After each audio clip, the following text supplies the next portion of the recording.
આજરોજ અરવલ્લી જિલ્લામાં operation mule hunt જે પ્રોગ્રામ છે તેના અંતર્ગત માનનીય ડેપ્યુટી ચીફ મિનિસ્ટર દ્વારા જે ડ્રાઈવ આપવામાં આવેલ હતી તે અંતર્ગત આજરોજ ડીઆઈજી શ્રી ગાંધીનગર રેન્જ તથા એસપી સાહેબ શ્રી અરવલ્લી નાઓની સૂચના મુજબ અમોને 3 મ્યુલ બેંક એકાઉન્ટ મળી આવેલ હતા. તે 3 મ્યુલ બેંક એકાઉન્ટની સ્ટેટમેન્ટ ચેક કરતા અને તેના એકાઉન્ટ હોલ્ડરને નિવેદન લેતા જાણવા મળ્યું કે આ જે એકાઉન્ટ છે તે સચિન ધીરજભાઈ બામણા નામનો વ્યક્તિએ છે.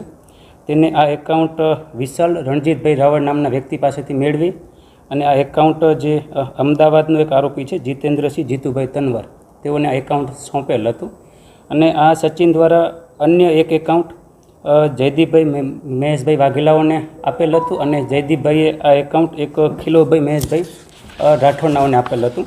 અને ખીલવ દ્વારા આ જે બેંક એકાઉન્ટ છે તે એક સિહોર ભાવનગરનો વતની છે જયદીપ રાઠોડ, તે આ વ્યક્તિને બેંક એકાઉન્ટ આપેલ હતું.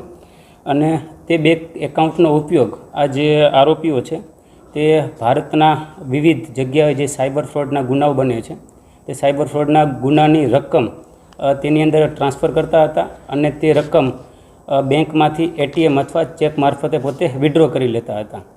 તેના બદલામાં તેઓ જે બેંક એકાઉન્ટ જે મેળવીને લાવે તેઓ વ્યક્તિને અમુક પૈસાની કે કમિશનની લાલચ આપતા હતા. તેના આધારે આજરોજ cyber crime police station Aravalli ખાતે આઈટી એક્ટ તથા બીએનએસની વિવિધ કલમો મુજબ ગુનો રજીસ્ટર્ડ કરવામાં આવ્યો છે. અને ટોટલ 4 આરોપી છે જે નામ લીધા મુજબ સચિનભાઈ ધીરજભાઈ બામણા, જયદીપભાઈ મહેશભાઈ વાઘેલા, ખીલવ રાઠોડ, વિશાલ રાવળ અને 2 આરોપીઓ છે જે હજુ વોન્ટેડ છે. આ બાબતની તપાસ છે જે સાયબર ક્રાઇમ પોલીસ સ્ટેશન ખાતે ચાલી રહી છે. આના આધારે હું સમગ્ર અરવલ્લી જિલ્લાના સિટીઝનને એક અપીલ કરવા માંગીશ કે પોતાનું બેંક એકાઉન્ટ બીજા કોઈ પણ વ્યક્તિને ભાડે આપવું એને મ્યુલ એકાઉન્ટ કહેવાય.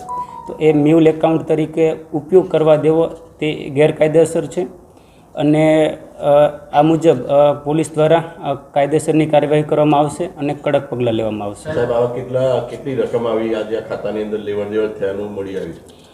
ટોટલ રકમ આજે સચિન નામનો વ્યક્તિ છે તેના દ્વારા ટોટલ આવી 40 જેટલી બેંક એકાઉન્ટની કીટો વિવિધ જગ્યાએથી મેળવી હતી અને ટોટલ રકમ છે 9,53,011 રૂપિયાની છે. એટલે કે 9.5 લાખ જેટલા રૂપિયાની જે સાયબર ફ્રોડની અમાઉન્ટ છે તે વિવિધ ખાતાઓમાં ટ્રાન્સફર કરવામાં આવેલ હતી.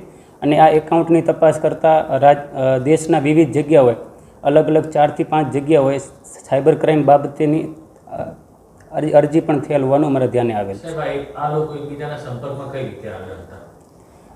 આ લોકો વિસ્તારમાં એકબીજાને પહેલેથી જ ઓળખતા હતા અને એક પ્રકારનું સિન્ડિકેટ તરીકે કામ કરે છે. સિન્ડિકેટમાં બધાનો રોલ ફિક્સ હોય છે. અમુક વ્યક્તિ જે વિસ્તારમાંથી એકાઉન્ટ મેળવી આપે છે અને અમુક વ્યક્તિ તે એકાઉન્ટની જે કીટ છે, કીટની અંદર એટીએમ કાર્ડ છે, ચેકબુક છે, એનું સિમ કાર્ડ છે, તમામ એક કીટ બનાવી અને જે આગળ એનો જે સિન્ડિકેટનો વ્યક્તિ હોય તેને ટ્રાન્સફર કરવામાં આવે છે.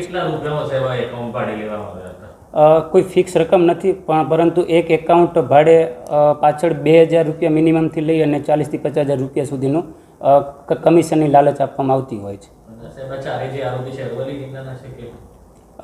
હાલ જે અમારી પાસે પકડમાં છે આરોપી અરવલ્લી જિલ્લાના છે અને બાકીના વધુ આરોપી બાબતે હજુ તપાસ ચાલુ છે.